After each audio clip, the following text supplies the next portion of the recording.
নমস্কার। জয় রাধে। তপ্ত কাঞ্চন গৌরাঙ্গী রাধে বৃন্দাবনেশ্বরী বিষবানুসুতং দেবী তং নমামি হরিপ্রিয়ে। জয় রাধারানী। কৃষ্ণায় বাসুদেবায় হরয়ে পরমাত্মনে পুনত ক্লেশ নাশায় গোবিন্দায় নমো নমঃ।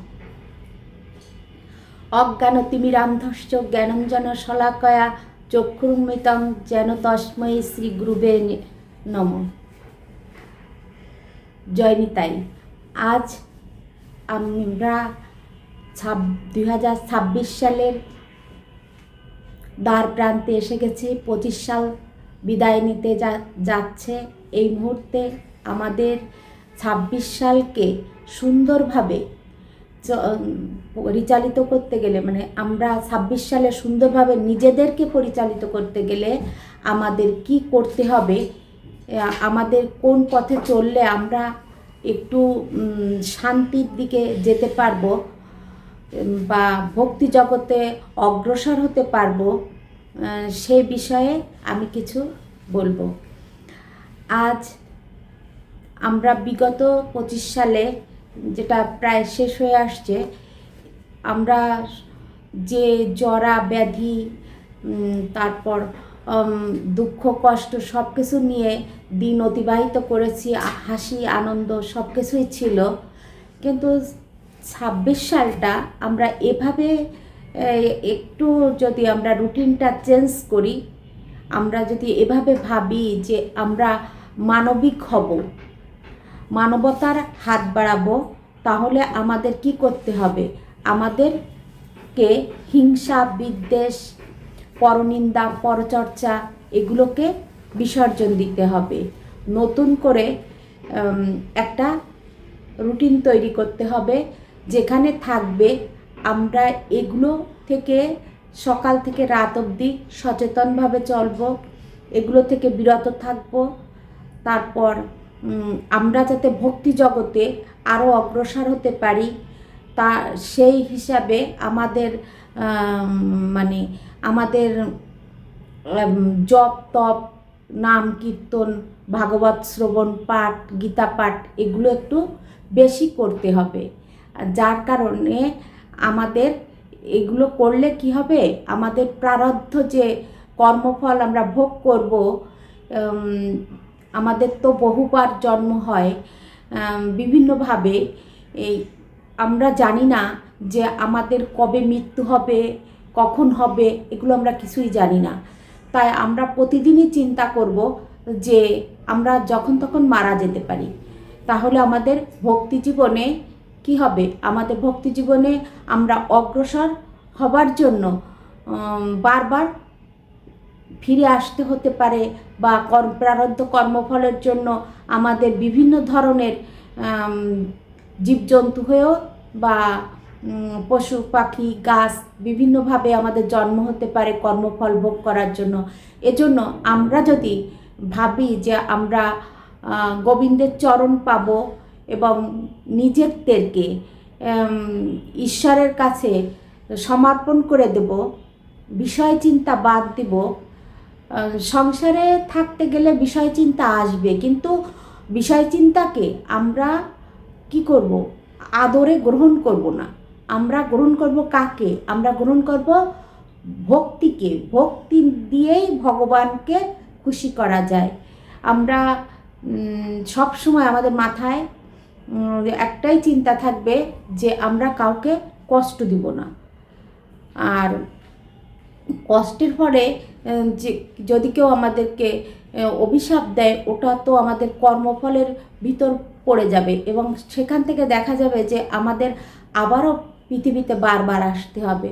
এজন্য আমরা চাই যাতে আমরা ভবিষ্যতে কৃষ্ণের চরণ, মানে মৃত্যুর সময় আমরা যাতে রাধারানীকে পাশে রেখে কৃষ্ণকে দেখতে পাই, এই জন্য বারবার আমাদের কি করা উচিত? চর্চা করা উচিত। চর্চা না থাকলে কিছুই হয় না। এজন্য আমরা সবসময় ঈশ্বর চিন্তায় মগ্ন থাকব এবং হাতে কাজ করব। কর্ম তো করতেই হবে। আমাদের ভগবান শ্রীকৃষ্ণ আমাদের কর্ম করে দেখিয়ে গেছেন। তাই আমাদের কর্ম ঠিকঠাক মতো করতে হবে। আমাদের বুদ্ধিকে বিকশিত করতে হবে, আমাদের ভালো বুদ্ধি ধারণ করতে হবে। আর এই বুদ্ধিকে বিকশিত করতে গেলে আমাদের কিসের প্রয়োজন? আমাদের শাস্ত্র অধ্যয়ন করতে হবে। শাস্ত্র অধ্যয়ন ব্যতীত বুদ্ধিকে বিকশিত করা সম্ভব নয়। বুদ্ধি দুই প্রকার হয়ে থাকে, একটা খারাপ বুদ্ধি, একটা ভালো বুদ্ধি। এখন আমরা কোনটা গ্রহণ করব, খারাপটা না ভালোটা? পরিবেশগত কারণে যদি খারাপটা আসে মাথায়, তখনই আমরা ঈশ্বরকে স্মরণ করে আবার ভালোটা ধারণ করব, যাতে করে আমাদের বারবার পৃথিবীতে না ফিরে আসতে হয়। এই পৃথিবী কখনোই শান্তির জায়গা নয়। এজন্য আমাদের শাস্ত্রে বারবারই বলা আছে যে এখানে সুখের জায়গা নয়, এখানে সব রকমের দুঃখ কষ্ট সবই থাকবে। এগুলোকে অতিক্রম করে মানব জীবনকে সার্থক করতে হলে আমাদের ঈশ্বর চিন্তায় মগ্ন থাকতে হবে।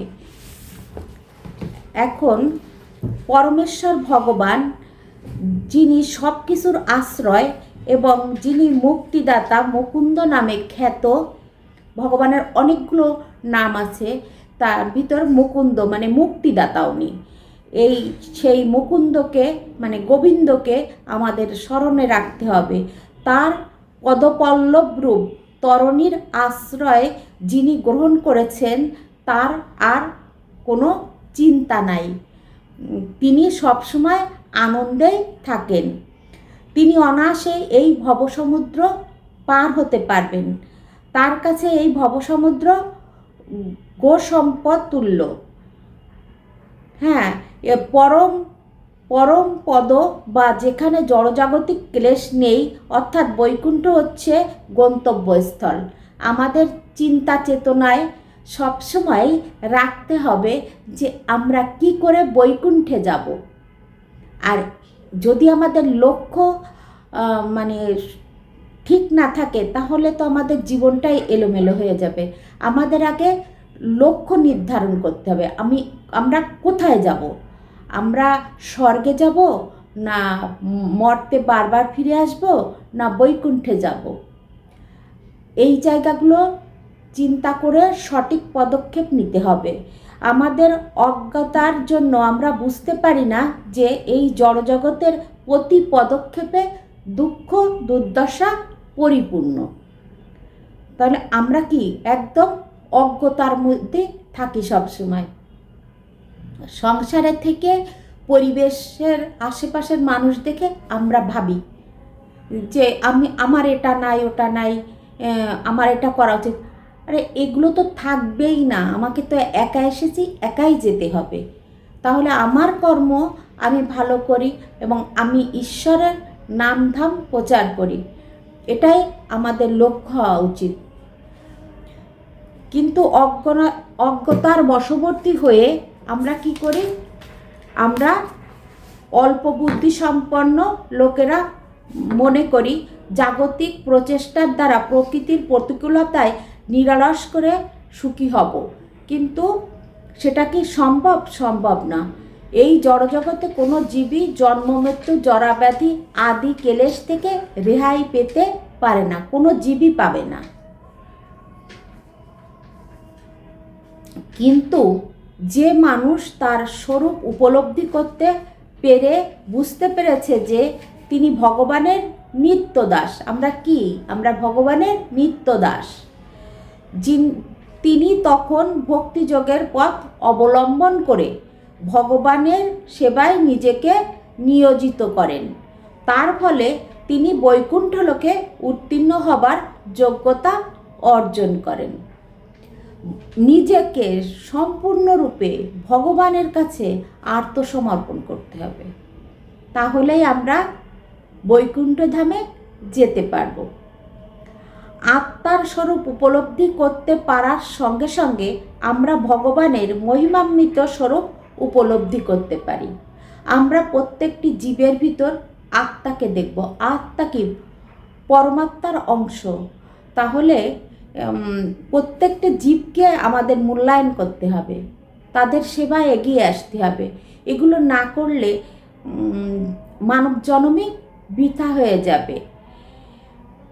ভ্রান্তিবশত যে মানুষ মনে করে ভগবান ও সে একই স্তরে অবস্থিত, অর্থাৎ যে মানুষ মনে করে সেই ভগবান, তার পথে ভক্তি সহকারে ভগবানের সেবা করা কখনোই সম্ভব নয়।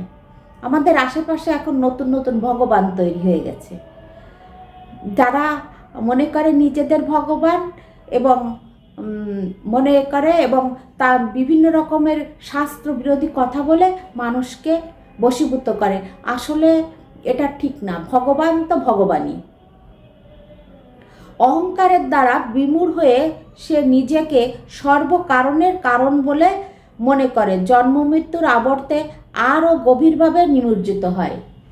এই যারা করে, উপাসনালয়ে, মন্দিরে, বিভিন্ন জায়গায় আমরা দেখতে পাই, এই যারা করে তারা বারবার পৃথিবীতে ফিরে আসবে।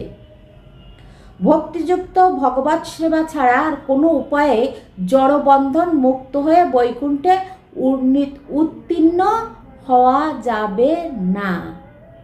এই কারণেই আমাদের ভগবৎ সেবাকে বলা হয় কর্মযোগ ও বুদ্ধিযোগ, অথবা সরল ভাষায় একে বলা হয় ভক্তিযোগ।